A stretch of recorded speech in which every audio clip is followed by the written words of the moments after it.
କଲି କାହିଁକିନା ମୁଁ ତାଙ୍କ ଗୁରୁ ହିସାବରେ ମୁଁ ପସନ୍ଦ କଲି କାହିଁକିନା ଭଲ ପାଏ ଆଜି ବି କହୁଛି ବହୁତ ଭଲ ପାଏ ଏଇଟା ପସନ୍ଦ ମୁଁ କଲି ନାହିଁ କାହିଁକିନା ସେଟା ଘଟଣା କି ଯୋଉ କଥା ମୁଁ କହିଲି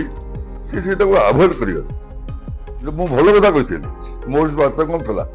ମୁଁ ଡ୍ରାମାବାଜି କାମ କରେନି କି ସବୁ ଜିନିଷ କରେନି ମୁଁ ଯାହାକି ଧର୍ମ କଥା କହିବି ଆଜି ବି ଯାହା କହିଛି ସେଦିନ ଘଟେଇବାକୁ ଗଲା ହେଲା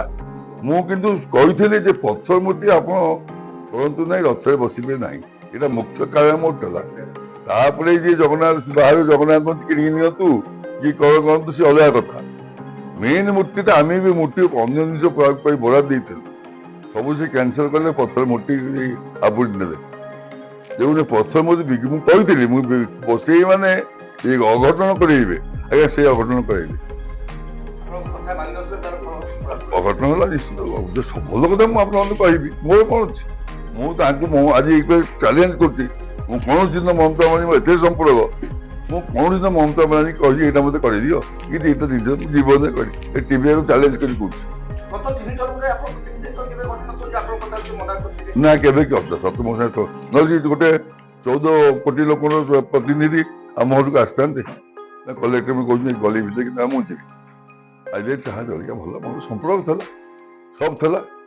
ଏଇ ଯୋଉ 5-7 ବର୍ଷ ତାଙ୍କ ଯୋଉ କୁଚକ୍ରୀ ଲୋକ ରହିଗଲେ ଯୋଉ ଆପଣ ଦେଖୁନା ସେଇ କୁଚକ୍ରୀ ଲୋକମାନେ କେତେ କ'ଣ କରୁଛନ୍ତି ଦୁର୍ନୀତି ଏସବୁ ପଦାଫାଶ ହେଲାଣି ପୁରା ଫାଟ ସୃଷ୍ଟି କଲେ ମୋ ସାଙ୍ଗେ ଦିଦିଙ୍କର ଭଲ ସମ୍ପର୍କ ରହିବନି ବୋଲିକା କୁଚକ୍ରୀ ଲୋକ ତାମାନେ ଦିଦି କ'ଣ ଏତେ କ୍ଲୋଜ ହେଇଯାଉଛନ୍ତି ମୁଁ ଗଲେ ଦିଦି ତାଙ୍କ ରୁମ୍ ଭିତରେ ମୋତେ ଡାକିବେ ଆମେ ବସି ଅଧଘଣ୍ଟା ମାନେ ଦୁଃଖ ସୁଖ ଭଲ ମନ୍ଦ ଭଲ ମନ୍ଦ ଆଶୀର୍ବାଦ ଦିଅ କ'ଣ ଦୁଃଖ ସୁଖ ମୁଁ ରାଜନୀତି କରେ ମୁଁ ତ ଜୀବନରେ ରାଜନୀତି କରେନି ସେମାନେ ସେଟା ସହିପାରିଲେ ନାହିଁ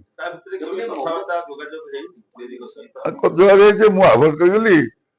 ତାଙ୍କୁ ବି ନାଜମାୟା ସିଏ ବି ଆଭଏଡ୍ କରିଗଲି ପରିବର୍ତ୍ତନ ହଠାତ୍ ହେଲା ଯୋଉ ଜଗନ୍ନାଥଙ୍କୁ ଭଲ ପାଉଥିଲେ ଯୋଉ ପୁରୀ ଆସୁଥିଲେ ଆଉ ପୁରୀ ମୁହାଁ ହେଲେନି ବିବାଦକୁ ରୂପ ନେଲେ କାହିଁ ଏମିତି ପରିବର୍ତ୍ତନ ତାଙ୍କ କୁଚକ୍ରୀ ଗୋଷ୍ଠୀ ତୁ ଦେଖୁଥିଲୁ କୁଚକ୍ରୀ ଗୋଷ୍ଠୀ ସତ ତାଙ୍କ ମନ୍ତ୍ରୀ କିଛି ଅଛନ୍ତି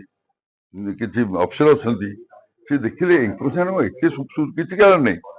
ଏତେ ସୁସମ୍ପର୍କ କ'ଣ ଦୁଆଦି ଅଧନ ପ୍ରସ୍ତୁତି ହେଉଛନ୍ତି ଏଇଟା ମୁଁ ନିଜେ ଦୂରେଇଗଲି ସେ କ'ଣ ଦୂରେଇ ମତେ ସେମାନେ ହଜମ କରିପାରିଲେ ଆମ ଭଲ ପାଇବାଟା ସେ ହଜମ କରିପାରିଲେନି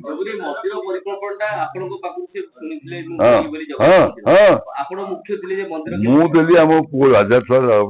କେମିତି କ'ଣ କରାଯିବ ସେ ଅଫିସର ସେ ବଦଳି କରିଦେଲେ ମନ୍ଦିର ସବୁ ମୁଁ ଗୋଟେ କଥା କହିଥିଲି ଆପଣ ପଥର ମୂର୍ତ୍ତିଟା କରନ୍ତୁ ନାହିଁ ମୋ ସୁବ୍ରତ ବକ୍ସି ମୋ ପାଖରେ ଆସି ପଚାରିଲେ ମୁଁ ଆପଣ କହିଦେବେ ମମତାକୁ ମମତା ପଥର ମୂର୍ତ୍ତି କରନ୍ତୁ ନାହିଁ କହିଲେ ପଥର ମୂର୍ତ୍ତି କଲେ ନିଶ୍ଚିନ୍ତ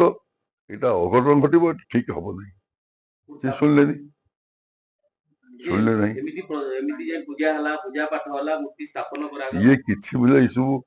ଆଜି ଆପଣ କହିଲେ ପୂଜା ପାଠରେ ଭାଣ୍ଡାମି କାମ ହେଲା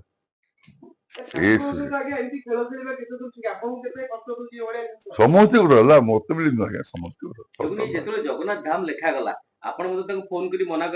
ଆମେ ସମସ୍ତେ ନାଇଁ ଧାମ ଲେଖୁଥିଲେ ସେ ଯେମିତି ଧାମ ଲେଖା ଧାମ ଇଏ